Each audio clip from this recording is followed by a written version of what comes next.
deal with, Oh. which he really celebrated. Okay. And so I have included a section on single parenting, and then advanced parenting. Dr. Nichols from Mayo Clinic requested me to write on advanced parenting.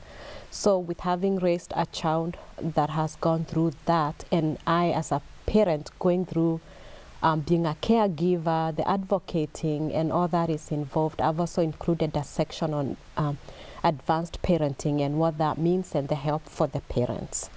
So I'm listening to you, Anne, and I have to ask you, there must have been countless obstacles in your life that you overcome. What are the modern day obstacles that you face? Obviously, being a woman of color, a woman who is an immigrant.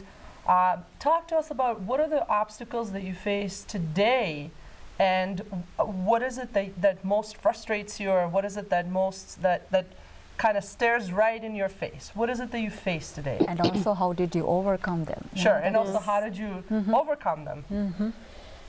yeah, I think one of the things that has really helped me, I mean, there have been obstacles, and especially in the journey of, again, raising my son. There were obstacles, and it was a very tough battle to fight for his treatment.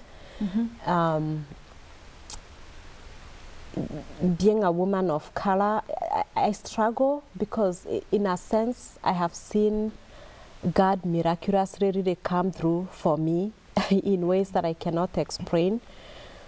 So in a sense, I'm lost of what the major obstacles have been, because when I went through school, my job came to me before I graduated my master's. I was hired and they waited for me to finish the master's program. So I didn't go through job search. I became a chaplain for 10 years and that worked very well. I officiated numerous funerals for the people and for the families. Then I went into writing, and I am very thankful because I have received a lot of support from the doctors, and it's almost in a sense I'm amazed at what God can do. And so faith. Yeah, so faith is the one that kept you going. Faith has helped me overcome my obstacles, is what I would say. So you didn't have any role model that you can say that that's person or some, so it's the faith that you tell me that you kept, faith, role model, I would say my mother is a big role model in my life. But I also worked for Hospice of Twin Cities, and the CEO of that company, her name was Lisa Swanson. Strong woman, strong leader, very loving. She cared about all the employees. I mean, you just felt cared for as an employee, and there was just something about her that I really admired. And so that's somebody that I've looked up to as well. Among other people that I have observed, overcome. I can think back to people like Abraham Lincoln and all the failures he had before he succeeded. And the moment he did, he made a big impact. Martin Luther King, and you know, there are people that I look at and they inspire my life. So definitely, being strong inside, having good role models is definitely a winning formula. I think that propels a lot of what you are doing, and it's very visible. Before we finish, I'd like to hear a little bit about how you see yourself applying all these wonderful things, books and charities and orphanage, all these wonderful things that you're building, that you're doing. How do you see yourself in the next, say, 3 to 5 years? How are you going to make this work in terms of inspiring, in terms of helping, and how can other people help you accomplish what you're trying to do? Thank you. So my prayer is that I would find a platform, because I would like to inspire, especially women, but people generally, there's a lot of people with dreams that die with the dreams in their hearts. Yes. And if someone can hear me and think if she made it, I can make it too, then my life will be worth living. So I do want to inspire people. I do want to inspire especially women, because women, we do have a lot of strength in us to rise up above our circumstances. I have also been a victim of abuse, and so my other goal is really to work with women that are going through abuse and don't know how to deal with it or how to overcome shame.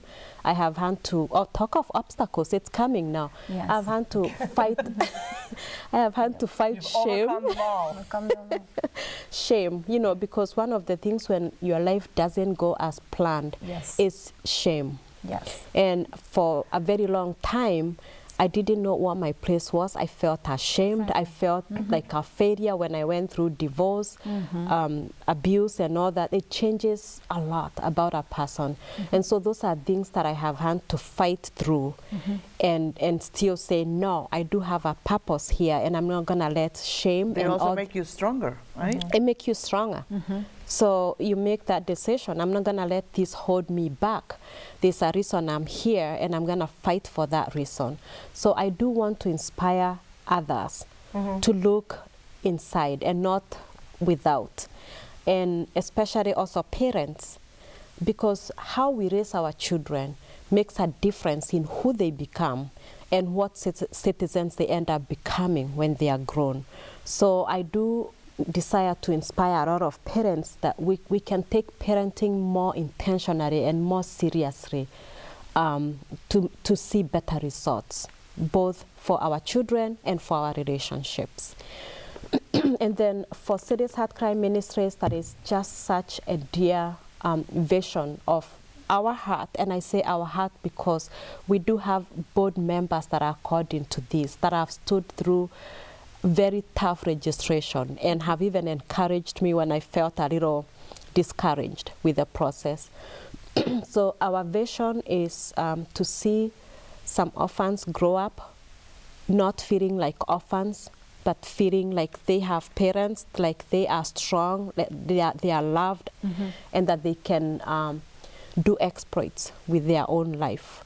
And so we are teaming up with others, and just many people are volunteering to come alongside and support us in various ways. Some people want to travel to go and help with the home for the orphans. It is going to be called My Loving Home. That's the name, and my son came up with that. So we are just raising awareness, and many people are coming beside us.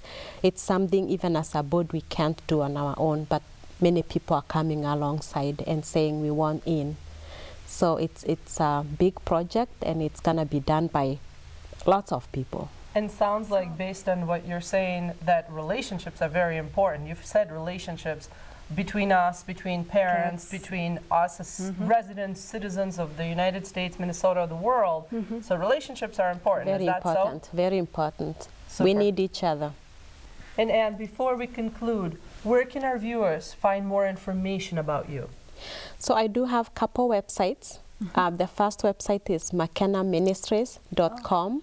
So if you just look for mckennaministries.com, you should find a lot of information about me. There is a blog there that I write, and if you would participate in that, we can find answers together. And the other website is Cities Heart Cry Ministries. If you Google that, you can find a lot of information about the organization as well and what we are trying to do. Oh, it's so inspiring, you know, that was very good. Thank you very much. Thank you for having coming me to the show. Very inspirational. Thank you. Thank you to my wonderful co-hosts. Thank you. And we'll see you next time on Women of the World.